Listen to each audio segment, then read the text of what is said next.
ila po kong gipahata, no? Actually, gikan pa ko sa Bahrain, no? Dito sa GCC, nangalagad ta sa Igsoon, sa UAE, dito sa Oman, Muscat, o dito po sa Saudi Arabia. But thank the Lord, ang Ginoo, nakita na ko nga doon na gayoy mga bahin diya sa lawas aron sa pagtukod diya sa lawas ni Kristo. Doon ang mga bersikulo kung basahan mga Igsoon, aron madasig ta na doon na tayo mga bahin. Unya dili ta maingon nga wa ka mapahati. Kita doon na tayo pahat sumala sa sukod nga grasya nga gihatag diri nato. Sa Roma 12:4 gingon diri, for just as in one body we have many members and all the members do not have the same function. Mo ta ato ison kanina, nagaisgot sa mata, sa kilay, sa baba, doon na sila yung mga function. So we who are many are one body in Christ and individually members one of another. Manang duday gitay pagtagad sa usag-usa.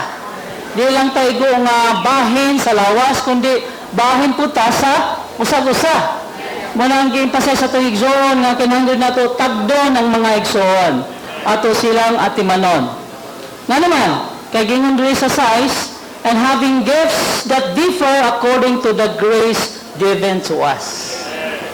Amen. Kay bahin ta sa lawas, nahatagan, napahatan ta magsuon, pinagi sa iyang grasya nga gihatag ka nato.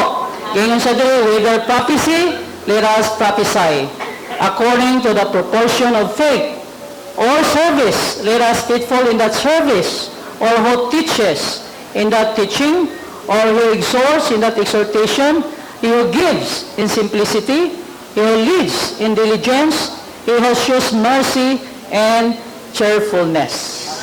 So daghag gisgutan din nga mga function mga igsoon.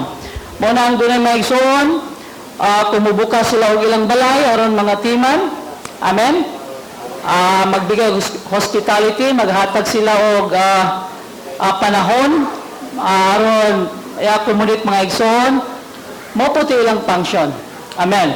Unya gisgutan diri sa Efeso 4:7, but to each one of us grace was given according to the measure of the gift of Christ.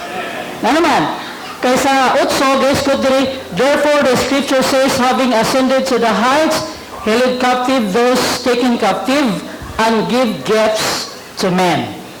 Naghatag siya mga gasa sa mga tao. Na tao ba ta maigsoon? Nagasahan ka? Nadi lang tao, nangunutong bahin sa lawas. Unyang matagusa, nakadawat siya sukod sa iyang gasa, sumala sa grasya nga iyang gihatag. Dahil ka ng Ginoo. Unya, doon pa yung versikulo diri, nagisgutan. Amen. Kini nga atong pagpangalagan maigsoon, ingon nga bahin sa lawas, doon na tayo pahat diya sa atong pagpangalagad. Unya kini nga atong pahat, wala ni sa uban. Kaya atong yung pahat.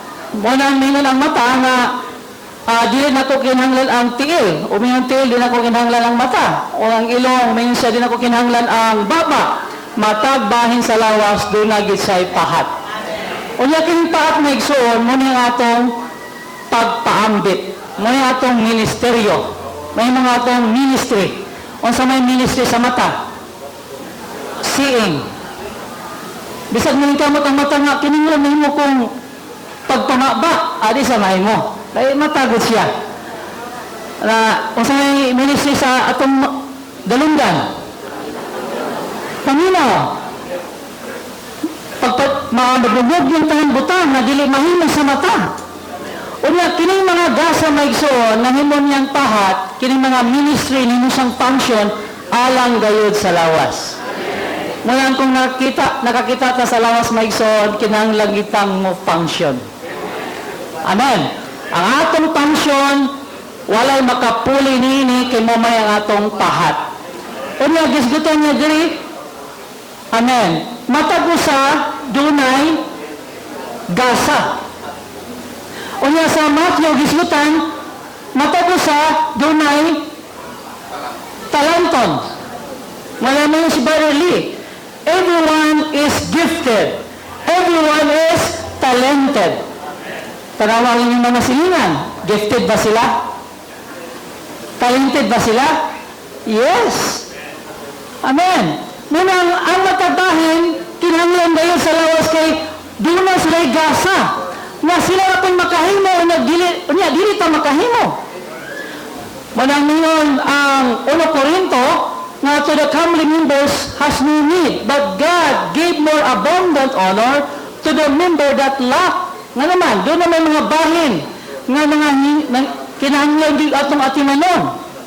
Aron ang ilang gasa, amen, ilang madiskubre, o niya ang ilang gasa, mahimo ang ilang pangsyon, o niya kanang pangsyon nila, mahimo ang ilang ministeryo, mahimo ang ilang ministry.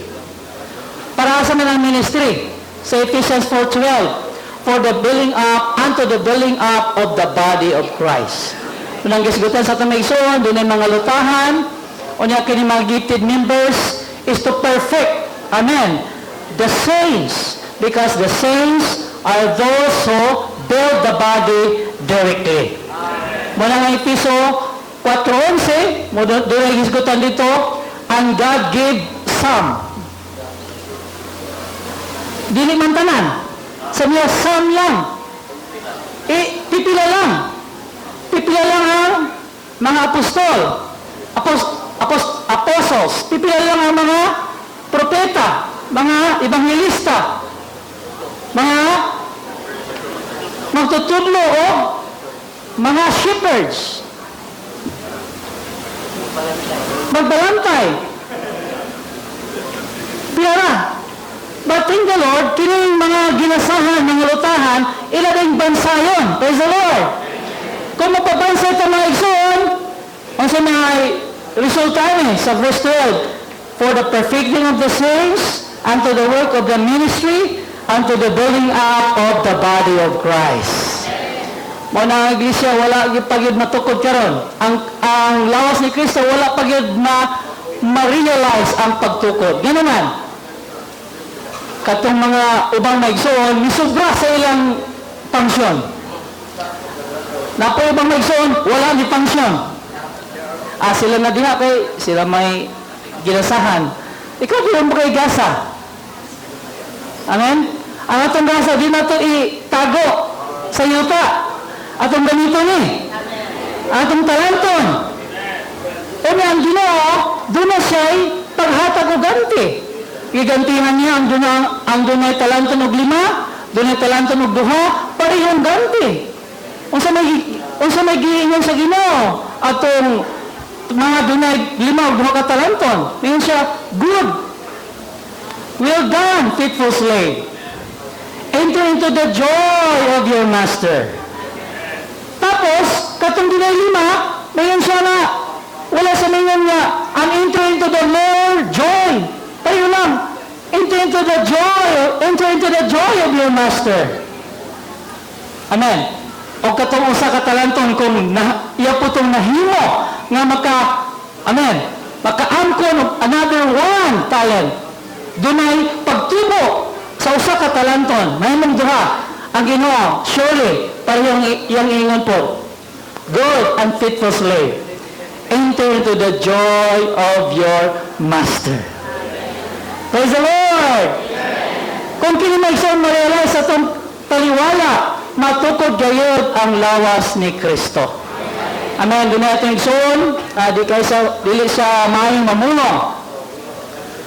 Pero, maayos siya muluto.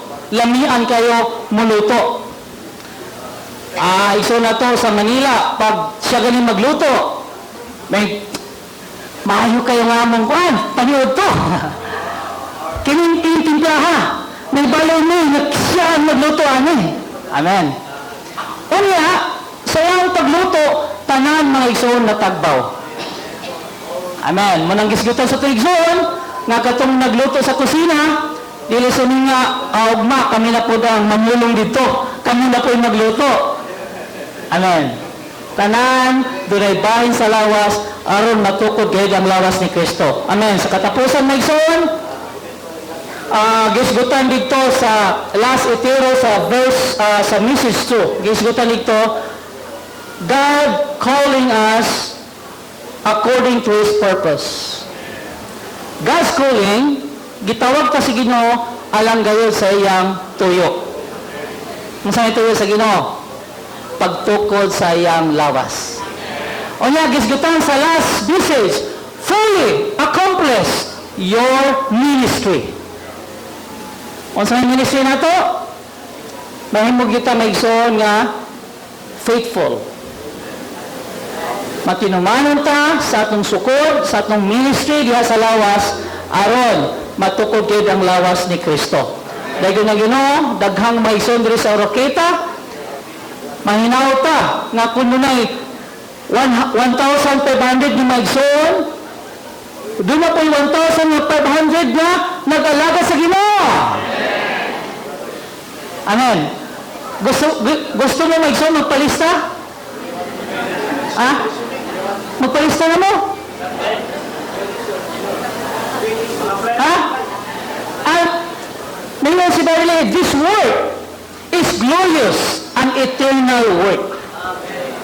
Ang atong pagpanalbaho negosyo, kanang pangalagat sa mga atong anak, di na eternal, di po na glorious. Pero naman, di rin mo na sa yuta. Pero ang pagtukos sa lawas ni Kristo is glorious work. May mayroong pagpangalagad. O niya, di lang ikaw na mahimayaon. Usa po ni, eternal work. O niya, gisgutan niya, usa may eternal work, usa may glorious work. Gisgutan niya dito, kining G-O-W. Usa may G-O-W? God-ordained way. Usa may God-ordained way? Begetting, nourishing, perfecting, and building. This work is glorious. This work is eternal. Amen. Nangisita ba ta? Glorious. Nangisita ba ta? Eternal. Na naman, doon ay maluwas. Di lang siya karon. Mahimong bahin. Mahimong siyang bahin. Bisan sa bagong Jerusalem. Nangalagad ba ta? Nagpakaroon ba ta? Ato bang gi-perfect mga igsoon? Gihimpit ba sila sa small group? O niya, dadala ba sila sa district meeting na hindutan ni Brother Joel kanina aron sila makapamulong, makapagpropesiya? That kind of work is glorious. That kind of work is eternal. Muna mga si Pablo sa Colossians 1:28, announcing every man and teaching every man with all wisdom. Anong goal? That we present every man full-grown in Christ. When all of us are full-grown, then the body of Christ is built up.